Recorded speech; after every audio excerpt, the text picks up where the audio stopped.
নমস্কার, আমি প্রিন্স মণ্ডল। নজরে বাংলা অফিসিয়াল ইউটিউব চ্যানেলে আপনাদের স্বাগত। প্রিয় দর্শক, আমার আজকের প্রতিবেদনের বিষয়ে আমার এই প্রতিবেদনের থাম্বনেল দেখেই আপনারা খানিকটা অনুমান করতে পেরেছেন, এবং আমার পেছনে এই যে ভিডিওটি চলছে এটা দেখেও আপনারা মোটামুটি একটা আন্দাজ করতে পেরেছেন আমি কোন বিষয়ে কথা বলতে চাইছি।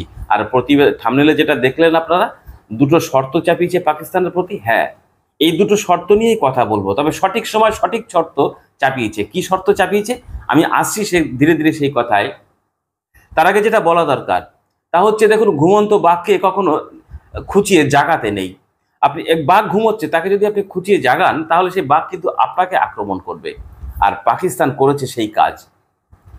আপনারা যদি একটু লক্ষ্য রাখেন, একটু যদি পিছনের দিকে ফিরে যান, একের পর এক আমাদের দেশের প্রতি পাকিস্তানি মদতপুষ্ট সন্ত্রাসবাদীরা হামলা চালিয়েছে, কখনো পাকিস্তানের সেনাবাহিনী হামলা চালিয়েছে। আর সেই হামলার কারণে, সেই আক্রমণের কারণে প্রাণ হারিয়েছে কারা? আমাদের দেশের নিরীহ নারী, পুরুষ, শিশু নির্বিশেষে তাদের প্রাণ গেছে, তাদের প্রাণ কেড়ে নিয়েছে এই পাকিস্তানি মদতপুষ্ট সন্ত্রাসবাদীরা, আক্রমণকারীরা, আতঙ্কবাদী বা টেররিস্ট, আপনি যাই বলেন না কেন। আর তাদের জন্ম দেয় এই পাকিস্তান। আতঙ্কবাদী সন্ত্রাসবাদীদের আশ্রয়স্থল, উৎপত্তিস্থল এই পাকিস্তান। আর পাকিস্তান সরকার বরাবর এই সন্ত্রাসবাদীদের আক্রমণ এবং আমাদের দেশের নিরীহ মানুষগুলোকে হত্যা করেছে, সেই পাকিস্তান সেগুলোকে দেখেছে আর মজা নিয়েছে। তা সত্ত্বেও ভারত সরকার কিন্তু সংযমী ভূমিকা পালন করেছে ধারাবাহিকভাবে। কারণ আমাদের ভারতবর্ষ একটি নিরীহ দেশ। এরা চায় না, ভারতবর্ষের কোনো মানুষই চায় না প্রাণহানি। কিন্তু কত সহ্য করবেন বলুন তো? একের পর এক আক্রমণ করেই চলেছে। কত সহ্য করা যায়? সর্বশেষ আমাদের পহেলগামে যে ঘটনাটা ঘটেছে গত মাসের 22 তারিখে, আপনি ভাবতে পারেন ভারতবর্ষের বিভিন্ন প্রান্ত থেকে পর্যটকরা সেখানে বেড়াতে গেছেন, একটু আমোদ প্রমোদের জন্য বেড়াতে গেছেন। একদিকে নারী, একদিকে পুরুষ বেছে বেছে হিন্দু পুরুষদের হত্যা করেছে, হত্যালীলা চালানো হয়েছে পাকিস্তানের মদতপুষ্ট টেররিস্টদের দ্বারা। আমাদের ভারতবর্ষের মা বোনেদের স্মৃতির সিঁদুর মুছে দিয়েছে, 26 জন মা বোনের স্মৃতির সিঁদুর মুছে দিয়েছে। কারোর সন্তান কেড়ে নিয়েছে, কারোর বাবা কেড়ে নিয়েছে, কোনো সন্তান পিতৃহারা হয়েছে, কোনো মা তার সন্তান হারা হয়েছে, কোনো স্ত্রী স্বামী হারা হয়েছে। কত বড় বেদনাদায়ক, কত বড় পৈশাচিক ঘটনা ঘটিয়েছে ভারত সরকার।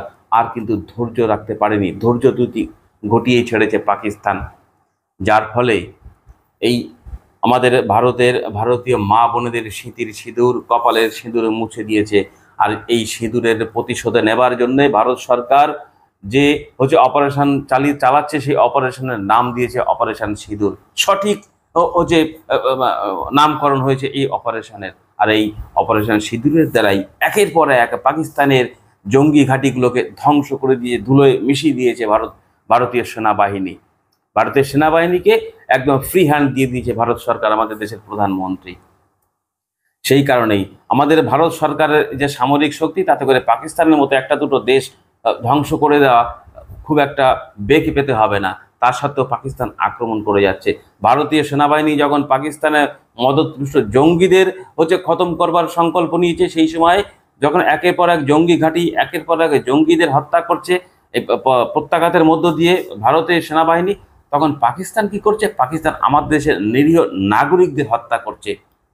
তাদের মিসাইল আক্রমণ, তাদের একের পর এক গোলাগুলির দ্বারা আমাদের ভারতীয় নিরীহ বেশ কয়েকজন, প্রায় 15 থেকে 16 জন নিরীহ মানুষ তাদেরকে হত্যা করেছে। এছাড়া আমাদের দেশের ধারাবাহিকভাবে যে সেনাবাহিনীর উপর আক্রমণ, যারা আমাদের দেশকে সুরক্ষা দেয়, আমাদের সুরক্ষা দেয়, তাদের উপর আক্রমণ করেছে। আর তার প্রত্যাঘাত হিসাবে ভারত সরকারের যে সংকল্প অপারেশন সিঁদুর, তার দ্বারা পাকিস্তান মদতপুষ্ট সন্ত্রাসবাদীদের ঘাঁটিগুলোকে ভেঙে গুড়িয়ে দিচ্ছে। আর যখন পাকিস্তান আমাদের দেশকে আক্রমণ করেছে, তখন বাধ্য হয়ে আমাদের দেশের সেনাবাহিনী তাদের বিভিন্ন বায়ুসেনা ঘাঁটিগুলোকে গুড়িয়ে দিচ্ছে, একের পর এক গুড়িয়ে মাটিতে মিশিয়ে দিচ্ছে। তাদের বায়ুসেনা ঘাঁটিগুলো ধ্বংস করে দিয়েছে, বিভিন্ন বড় বড় শহরে আক্রমণ চালিয়েছে। সেখানকার সাধারণ মানুষ ক্ষুব্ধ হচ্ছে পাকিস্তান সরকারের প্রতি, আন্দোলন তৈরি হচ্ছে পাকিস্তানের সরকারের প্রতি। এরকম একটা অবস্থায় পাকিস্তান আরো বেকায়দায় পড়েছে। চীনের মতো যে বন্ধু দেশ পাকিস্তানের মনে করা হয়, সেই চীনও আজকে ধীরে ধীরে ধীরে ধীরে সমর্থন প্রত্যাহার করে নিচ্ছে পাকিস্তানের উপর থেকে। এরকম একটা অবস্থায় দাঁড়িয়ে যে সামরিক বিশেষজ্ঞ যারা আছেন তারা একথা বলবার চেষ্টা করছেন, একথা বলছেন যে এইভাবে যদি ভারতবর্ষ একের পর এক প্রত্যাঘাত করতে পারে, পাকিস্তান প্রতিহত করবার ক্ষমতা আর বেশি দিন নেই, আর বেশিক্ষণ নেই। স্বাভাবিকভাবেই পাকিস্তান ধীরে ধীরে ধীরে ধীরে নরম হয়ে আসবে এবং তারা এর থেকে বাঁচার জন্যে তারা ভারতবর্ষের সঙ্গে আলোচনায় বসতে চাইবে, আলোচনার টেবিলে বসতে চাইবে। এটা বুঝতে পেরেছে ভারত সরকার, সেই কারণে আগে ভাগে ভারত সরকার যে শর্ত চাপিয়েছে সেই শর্ত সঠিক সময় সঠিক শর্ত। আর এই শর্তটা কিন্তু অন্যায় শর্ত নয়, ন্যায্য শর্ত। সেটা হচ্ছে ভারত চাইছে পাকিস্তানের থেকে একদম সন্ত্রাসবাদের মূল সমেত উপড়ে ফেলতে। আর এই সন্ত্রাসবাদীদের মাথা যে দুই ব্যক্তি, মাসুদ আজাহার এবং সৈয়দ হাফিজ হাফিজ সৈয়দ, এই দুজনকে তারা ভারত সরকার চাইছে তাদের হাতে তুলে দিতে হবে। কারণ আপনারা জানেন 1990 সাল থেকে যদি আপনারা একটু নজর রাখেন, 1990 সাল থেকে একের পর এক যে হামলাগুলো হয়েছে ভারতে, প্রত্যেকটার মাথা কিন্তু তাদের এই মাসুদ আজাহার এবং হাফিজ সাইদ, এদের মস্তিষ্ক প্রসূত সমস্ত হামলার যে হচ্ছে ব্লু প্রিন্ট। আমরা যদি একটু লক্ষ্য করি কিভাবে আমাদের হামলা চালিয়েছে, আপনি যে সন্ত্রাসবাদী যে মাসুদ আজাহার, কত বড় নিকৃষ্টতম একজন ব্যক্তি। আপনি ভাবুন, মাসুদ আজহারের ইতিহাসটা যদি একটু বলি না, কিভাবে কখন কখন আমাদের দেশে আক্রমণ হয়েছে, আপনি কিন্তু চমকে যাবেন, আপনার রক্ত ফুটবে। এক এক করে বলি। দেখুন, মাসুদ আজহার, আপনারা যদি খেয়াল করেন 1999 সালে কান্দাহারের বিমান অপহরণের কথা নিশ্চিতভাবেই মনে আছে। আর এই বিমান অপহরণের মাস্টার মাইন্ড ছিলেন এই কুখ্যাত মাসুদ আজহার। 2001 সালে আমাদের সংসদ ভবনে হামলা হয়েছিল। আপনি ভাবুন, একটি দেশের একটি সংসদ ভবন, সেখানে হামলা চালাবার মতো সাহস দেখাতে পারে একটি দেশের সন্ত্রাসবাদীরা। এই হচ্ছে 2001 সালে আমাদের দেশের সংসদ ভবনে যে হামলা হয়েছিল, সে হামলার হচ্ছে নেপথ্যে ছিল এই কুখ্যাত মাসুদ আজাহার। শুধু এখানে তো থেমে থাকেনি মাসুদ আজাহারের, এরপরও বহু ঘটনা ঘটেছে। 2016 সালে পাঠানকোটে যে হামলা, যার ফলে বহু মানুষের মৃত্যু হয়, এই পাঠানকোটের হামলার মাস্টার মাইন্ড ছিলেন কিন্তু এই মাসুদ আজাহার। মাসুদ আজাহারের কুকীর্তি আরও আছে। 2019 সালে 14ই ফেব্রুয়ারি যে পুলওয়ামা ঘটনা, যেটা আমাদের দেশের হচ্ছে মানুষের কাছে একটা স্মরণীয় দিন, সারা জীবন মানুষের মনে এটা কিন্তু গেঁথে থাকবে। পুলওয়ামা যে হত্যাকাণ্ড, আমাদের দেশের কতগুলো সেনাবাহিনীর কত কর্মীকে তারা হত্যা করেছে নির্বিচারে, আপনি ভাবতে পারেন। আর এই যে পুলওয়ামা হত্যাকাণ্ড, এই পুলওয়ামা হত্যাকাণ্ডের নেপথ্যে কিন্তু ছিল এই কুখ্যাত এই মাসুদ আজাহার। তার মস্তিষ্ক প্রসূত এই হত্যাকাণ্ড, এই আক্রমণ, পুলওয়ামা আক্রমণ। তাহলে মাসুদ আজাহারকে যদি ভারত সরকার ফেরত চাওয়ার জন্য কত শর্ত চাপায় পাকিস্তানের প্রতি, তাহলে পরে কি ভারত সরকার খুব ভুল করেছে? না, ভুল করেনি। দ্বিতীয় শর্ত কি চাপিয়েছে? দ্বিতীয় শর্ত হচ্ছে হাফিজ সাইদ, এই আরেকটা মাস্টার মাইন্ড, আরেকটা বদমাইশ, কুখ্যাত বদমাইশ। এর হচ্ছে কর্মকাণ্ড আরো ভয়ানক। আপনি যদি একটু লক্ষ্য করেন, একের পর এক, আমি যেটা সবগুলো তো বলা সম্ভব না এদের কুকীর্তি, কিন্তু কিছু কিছু আমি তালিকাভুক্ত করেছি। সেটা হচ্ছে 2006 সালে মুম্বাইয়ে যে বিস্ফোরণ হয়, বহু নিরীহ মানুষের প্রাণ কেড়ে নিয়েছিল, নারী পুরুষের প্রাণ কেড়ে নিয়েছিল এই 2006 সালের মুম্বাই হামলায়। আর এই মুম্বাই হামলার নেপথ্যে মাস্টার মাইন্ড ছিলেন হচ্ছে এই হাফিজ সাইদ। একের পর এক ঘটনা ঘটে চলেছে। মুম্বাই বিস্ফোরণ 26/11 আপনাদের নিশ্চিত মনে আছে। সেই আজমল কাসব, তাদের টিম নিয়ে আজমল কাসব এসেছিল। আর এই আজমল কাসবরা ট্রেনিং নিয়েছিল এই মাসুদ আজাহারের যে জঙ্গি ঘাঁটি, সেই ঘাঁটিতে ট্রেনিং নিয়েছিল এই আজমল কাসবরা। আমাদের দেশের বহু নিরীহ মানুষের প্রাণ কেড়ে নিয়েছিল।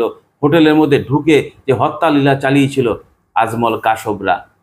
আর এই মুম্বাইয়ের হামলার 26/11 হামলার মাস্টার মাইন্ড ছিল এই কুখ্যাত সাইদ আজাহার, হাফিজ সাইদ। আর সর্বশেষ যে ঘটনাটা ঘটালো, আপনি ভাবুন, নাটকীয় পৈশাচিক ঘটনা।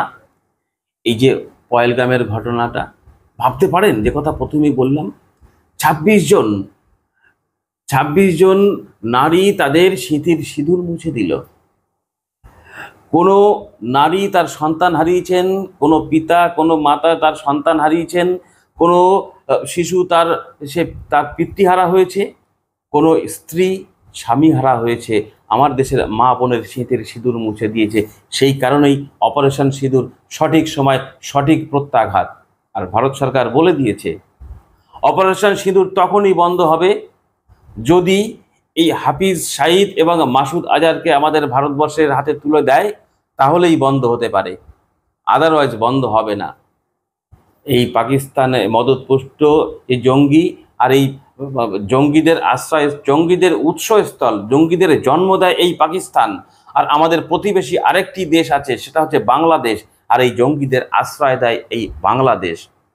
এই দুটো দেশ এত এক জঘন্যতম দেশ। এই দুটো দেশ কখনো মানুষকে শান্তিতে থাকতে দিতে চায় না। এরা কখনো চায় না মানুষ একটু সুখে স্বাচ্ছন্দ্যে বসবাস করুক। এরা সব সময় প্রতিবেশী রাষ্ট্রগুলোকে ব্যতিব্যস্ত করে রাখতে ভালোবাসে, সেইটাই চায়।